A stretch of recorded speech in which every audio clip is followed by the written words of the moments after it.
রাসূলুল্লাহ সাল্লাল্লাহু আলাইহি ওয়াসাল্লাম জন্ম থেকে নবুয়ত পর্যন্ত এই সময় ছিল 40 বছর।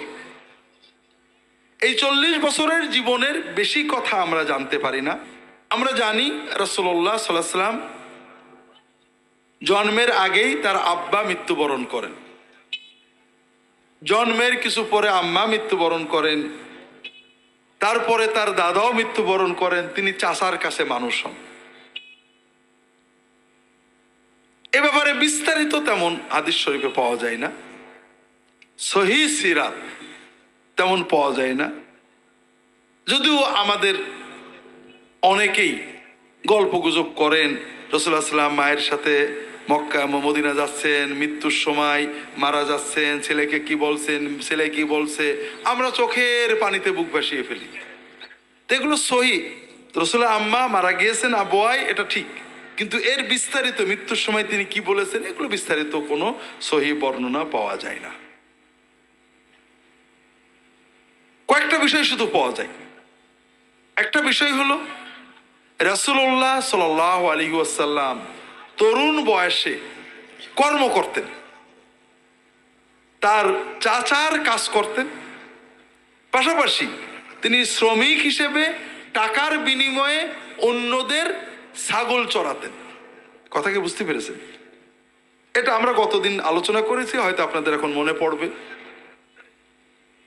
আর এটা হলো তরুণদের জন্য রাসূলুল্লাহ সাল্লাল্লাহু আলাইহি ওয়াসাল্লামের শিক্ষা। যদিও নবুয়ত পাওয়ার আগে, ওহী পাওয়ার আগে তিনি নবী নন, কিন্তু সকল নবী জন্মের আগেই নবী হিসেবে আল্লাহ চয়েস করার কারণেই তিনি জন্মেন। কারণ নবুয়তের আগের জীবনও আমাদের জন্য শিক্ষা রয়েছে। আর বিশেষ করে তিনি নবী হয়ে নবুয়তের পরে এই কথাগুলোকে উৎসাহ দিয়েছেন।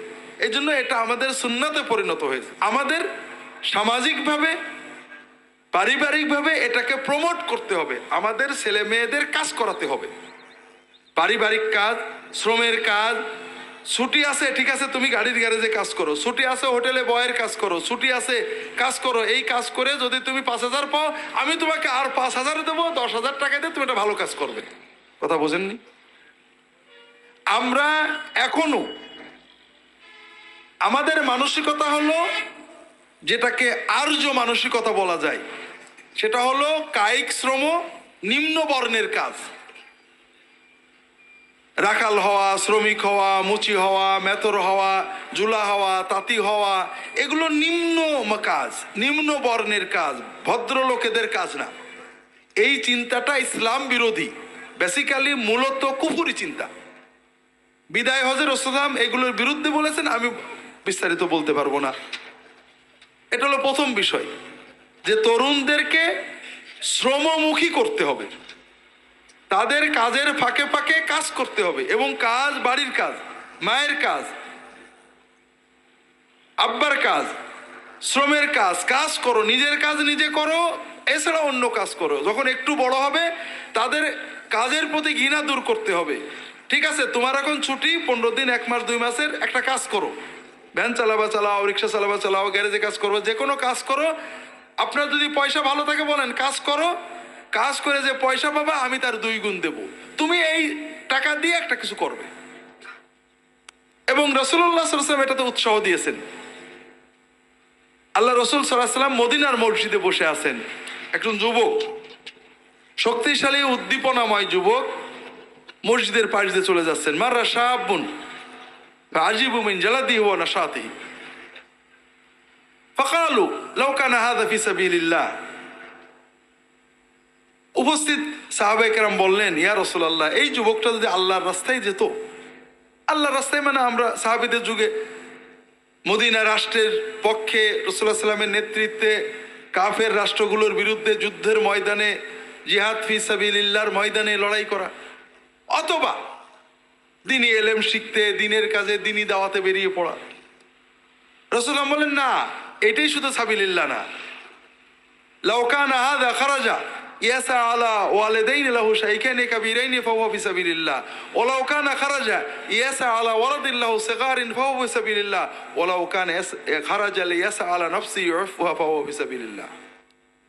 ও যদি বেরিয়ে থাকে যে বাবা মার জন্য কিছু উপার্জন করবে, ভ্যান চালাবে, কাজ করে বাবা মা, বৃদ্ধ বাবা মার খাওয়ানোর জন্য বেরিয়ে থাকে, ও আল্লাহর রাস্তায় জিহাদের, আল্লাহর রাস্তায় দাওয়াতের, আল্লাহর রাস্তায় তলবুল ইলমের সোয়াব পেতেই আছে। ওরও যে নিজের বাচ্চা কাচ্চার জন্য বেরিয়ে থাকে, বউয়ের শাড়ি কিনবে, বাচ্চা চকলেট কিনবে, তাহলেও ফি সাবিলিল্লাহর সওয়াব সে পাচ্ছে। ওর কিছুই নেই, বাপ মা বড় লোক, বউ বিয়ে বাচ্চা করিনি, খারা যাইলে ইয়াসালা নাফসি ইউফাহা, বাপের কাছে হাত পাতবে না, কারোর কাছে হাত পাতবে না, নিজের পায়ে নিজের উপার্জন নিজে খাবে, এই নিয়েতে যদি বেরিয়ে থাকে তাহলে ও ফি সাবিলিল্লাহ আল্লাহর রাস্তায় রয়েছে। আমরা যদি আমাদের তরুণ প্রজন্মকে কর্মমুখী করতাম, বিশ্বাস করেন অনেক সমস্যা মিটে যেত। আমরা এখনো চেতনায় আর্য হিন্দু, ব্রাহ্মণ্য চেতনা, আমরা কর্ম পছন্দ করি না, আর দাবিতে আমরা মুসলমান। এটা দুর্ভাগ্য। রাসূলুল্লাহ সাল্লাল্লাহু আলাইহি ওয়াসাল্লাম 12-13 বছরের পর থেকে ব্যবসা শুরু করেন, শ্রমের পাশাপাশি ব্যবসা করেন, চাচার ব্যবসায় অংশ নেন। ব্যবসায় যখন তার সুনাম বেড়ে গেল, তখন খাদিজা রাদিয়াল্লাহু তাআলা আনহা তাকে ব্যবসায় ডাকে। খাদিজার সাথে তার ব্যবসা ছিল মুদারাবা ব্যবসা, অর্থাৎ খাদিজার পুঁজি, ব্যবসা করবেন মুহাম্মদ সাল্লাল্লাহু আলাইহি ওয়াসাল্লাম, লাভ লস শেয়ার হবে। কথা কি বুঝতে পেরেছেন? তাহলে এখানে আমরা কয়েকটা জিনিস পাচ্ছি। ব্যবসার আদর্শ, রাসূলুল্লাহ সাল্লাল্লাহু আলাইহি ওয়াসাল্লাম ব্যবসায় উৎসাহ দিয়েছেন, ভয় দেখিয়েছেন। রাসূলুল্লাহ সাল্লাল্লাহু আলাইহি ওয়াসাল্লামের সময়ে উপার্জন ছিল চাকরি, কৃষি, ব্যবসা। রাসূলুল্লাহ সবসময় ব্যবসাকে বেশি উৎসাহ দিয়েছেন। আমি লম্বা হাদিসগুলো বলতে পারবো না। সততার সাথে ব্যবসা যদি কেউ করে, আসাদিকুল আত্তাজিরুস সাদুকুল আমিন তিন শুহাদা, যে ব্যক্তি ব্যবসায় সততা বজায় রেখেছে, বিশ্বস্ততা বজায় রেখেছে, ওই ব্যক্তি কিয়ামতে আল্লাহর প্রিয়তম ওলি, সিদ্দিক, সালেহীন, সোহাদা, শহীদদের সাথে একসাথে তার এক কাতারে হাসর হবে। কাজেই এই যে ব্যবসা, রাসূলুল্লাহ সাল্লাল্লাহু আলাইহি ওয়াসাল্লাম তরুণ বয়স থেকে এবং পরবর্তী জীবনে সাহাবীদেরকে ব্যবসা উৎসাহ দিয়েছেন সততা এবং নিষ্ঠার সাথে। কারণ ব্যবসার মাধ্যমে আপনি নিজেকে যত প্রতিভা বিকাশ করতে পারবেন, উন্নতি করতে পারবেন, এটা অন্যভাবে পারবেন না, যে কোনো ব্যবসা। আমরা এক্ষেত্রেও পিছিয়ে গেছি জাতি হিসেবে। রাজনৈতিক নেতৃবৃন্দ, সামাজিক নেতৃবৃন্দ আমাদের তরুণদের জন্য ব্যবসার পরিবেশ এখনো তৈরি করতে পারেননি। কোন জাতি, কোন সরকার উন্নত করে দেয় না, কোন জাতিকে কেউ তুলে দেয় না। ইন্নাল্লাহা লা ইউগাইয়িরু মা বিকওমিন হাত্তা ইউগাইয়িরু মা বিআনফুসিহিম। জাতির মানুষেরা নিজেকেরা যখন নিজেদেরকে পরিবর্তন করে, আল্লাহ পরিবর্তন করে দেয়। শুধু সরকার, সমাজ, রাষ্ট্রের দায়িত্ব হলো পরিবেশ তৈরি করা, স্বচ্ছতা, দুর্নীতিকে মিনিমাইজ করা, সবার জন্য সুযোগ সমান করে দেওয়া। মানুষ নিজের তাগিদে আস্তে আস্তে বড় হতে থাকে। আমরা যদি তরুণ প্রজন্মের জন্য, তরুণ প্রজন্ম এখন কি পাশ করে 7 লাখ 10 লাখ টাকা দিয়ে 15,000 টাকা 20,000 টাকার একটা চাকরি নেবে, আর নেওয়ার পরে নিজেরা দুর্নীতি করবে। কারণটা কি? ওর এই 7 লাখ 10 লাখ বিনিয়োগ করার পরিবেশ নেই। যদি আমরা পরিবেশ করে দিতাম, তো 10 লাখ টাকা দিয়ে লাগো, কি কি লাগবে কিনে দিচ্ছি, লোন দিচ্ছি, নাও ব্যবসা শুরু করো, আস্তে আস্তে শোধ দেবা। যদি আমরা তাদের জন্য ব্যবসার পরিবেশ তৈরি করে দিতাম, এই বাংলাদেশ চীনের চেয়ে অনেক সমৃদ্ধ হতে পারত। কিন্তু দুর্ভাগ্য, আমরা দাবিতে জবানে মুসলমান, কিন্তু চেতনায় মুসলমান হতে পারিনি। এরপরে রাসূলুল্লাহ সাল্লাল্লাহু আলাইহি ওয়াসাল্লাম তরুণ বয়সে আরেকটা জিনিস পাই, পরিবারে যাওয়ার আগে, পারিবারিক জীবনের আগে রাসূলুল্লাহ সাল্লাল্লাহু আলাইহি ওয়াসাল্লাম সেই তরুণ বয়সে 15-16 বছর বয়সেই সমাজমুখী ছিলেন। সমাজের মাজলুমদের পাশে দাঁড়ানো, জালেমের বিরুদ্ধে দাঁড়ানোর এই যে অনুভূতি তার ভিতরে এত শক্তিশালী ছিল যে তিনি সেই বয়সেই এই জাতীয় সংগঠন সংস্থায় যোগ দিতেন। এটা আপনাদের হয়তো বলেছি, মনে আছে বা ভুলে গিয়েছেন। আরবের মানুষেরা যে পাকা ইমানদার ছিল, এটা তো আপনারা বোধহয় সবাই জানেন, নাকি আপত্তি করছেন? আরবের মানুষেরা পাকা ইমানদার কাফের ছিল। আপনারা রাগ করেন না, আমি আশা করি আপনাদের অনেকবার বলেছি, ঝিনাইদহের মানুষ বিশেষ করে অনেকে আমার ডিজিটাল শ্রোতা আছেন, কাজে এগুলো জানার কথা। আজকাল অনেক আলেমি এগুলো কোরআন হাদিসে আলোচনা করছেন। আরবের কাফেররা, যাদের আমরা কাফের বলি, তারা নিজেদের কাফের মনে করতো না। তারা লা খালেকা ইল্লাল্লাহ, লা রব্বা ইল্লাল্লাহ, লা রাযিকা ইল্লাল্লাহ, আল্লাহকে এক মানতো, আল্লাহকে একমাত্র রব্বুল আলামিন সর্বশক্তিমান মানতো, আল্লাহর ইবাদত করতো, ইব্রাহিম নবীর তরিকায় চলতো, নবীর তরিকার বাইরে কিচ্ছু করতো না। তাদের সমস্যা ছিল দুটো, যেটা আমরা গতদিনে আমাদের আসুন্নাহ ট্রাস্টের প্রোগ্রামে আলোচনা করেছি।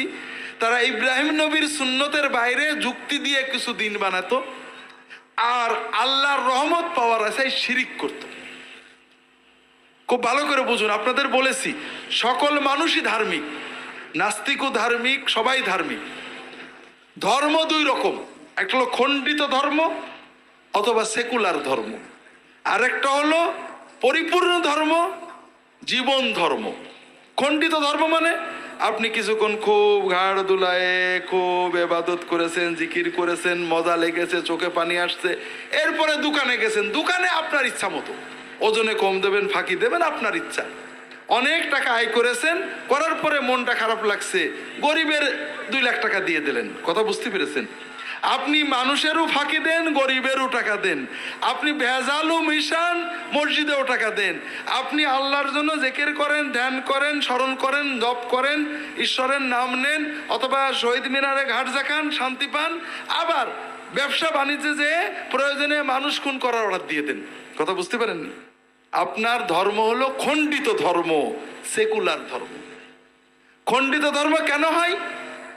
যখন তাওহীদের ঈমান, আল্লাহ আমাকে মসজিদেও দেখছে, অফিসেও দেখছে, দোকানেও দেখছে, বিচারকের চেয়ারেও দেখছে, মন্ত্রীর চেয়ারেও দেখছে, আমি যে লিখে দিলাম মানুষ খুন করে অর্ডার দিলাম ওটাও দেখছে, আমি মসজিদে গরিবের জন্য 2 লাখ টাকা দিলাম ওটাও দেখছে। এই চেতনা যখন আপনার ভিতরে তাওহীদি চেতনা পরিপূর্ণ হয়, তখন আপনি মসজিদে যেমন মুসলমান, ধ্যানে যেমন আপনি ধার্মিক, আপনি দোকানেও তেমন ধার্মিক হবেন। কথা কি বুঝতে পেরেছেন? কিন্তু আপনি যখন মনে করবেন, মানুষ প্রথম নষ্ট হয় সুন্নত, প্রথম কি নষ্ট হয়? অর্থাৎ আপনি নবী আপনাকে যে শিক্ষা দিয়েছেন এর বাইরে যেতে শুরু করেন, তখন আসে শিরক। তখন কি আসে? শিরক আসে কিভাবে? খুব সহজ। শিরক মানে খুব দূরের কিছু না। শিরক মানে কি? আল্লাহ মানি, আল্লাহর ডাকি, আল্লাহর নেক নজর, রহমত, বরকত, দয়া, শিক্ষা কোনো কিছু পাওয়ার জন্য আল্লাহর কোনো প্রিয় মাখলুক বান্দা তার শরণাপন্ন হই, মাধ্যম হিসেবে গণ্য করি। কথা বোঝেন? যখনই আপনি মনে করেন যে আল্লাহর কাছে যাওয়ার কোনো মাধ্যম আছে, অ্যাডভোকেট, যেমন খ্রিস্টানরা বলেন ঈসা মসিহ আমাদের জন্য ত্রাণকর্তা, আল্লাহর কাছে আমাদের উকিল। কথা বোঝেন না? আমাদের গুনাহ উনি বহন করবেন। যখনই মানুষ মনে করে আল্লাহর কাছে কেউ উকিল আছে, আমার গুনাহ বহন করবে, তখনই ও ক্রমান্বয়ে পাপ করতে পাপ করতে পাপ করতে পাপ করতে মহা ধড়িবাজ, দুর্নীতিবাজ, মানবতার কলঙ্কে পরিণত হয়। কেন? খুব সহজ। ওর যখন আল্লাহর কথা মনে করার দরকার করে, আল্লাহর খুব ডেকে গেল, দোকানে যে কজনে কমতেছে, ঠিক আছে গুনাহ হয়েছে, আমি আমার বাবাকে, ঈসা মসিহকে একটু ডেকে দিলাম, দয়াল বাবাকে ডেকে দিলাম, 2,000 টাকা দিয়ে দিলাম, আমি যত গুনাহ করি আমি জানি আল্লাহ দেখছে, কিন্তু আমার হুজুর যে বললে তা আল্লাহ ছাড়তে পারবে না। কথা বোঝেননি? যখন মানুষের ভিতরে আল্লাহ এবং বান্দার মাঝখানে কেউ মধ্যস্থ আছে এই বিশ্বাস হয়, তখন সে দিনদারি করে, ধর্ম পালন করে, কিন্তু সে আর প্রকৃত ধার্মিক থাকে না, খণ্ডিত ধার্মিক হয়ে যায়। কথা বুঝতে পেরেছেন?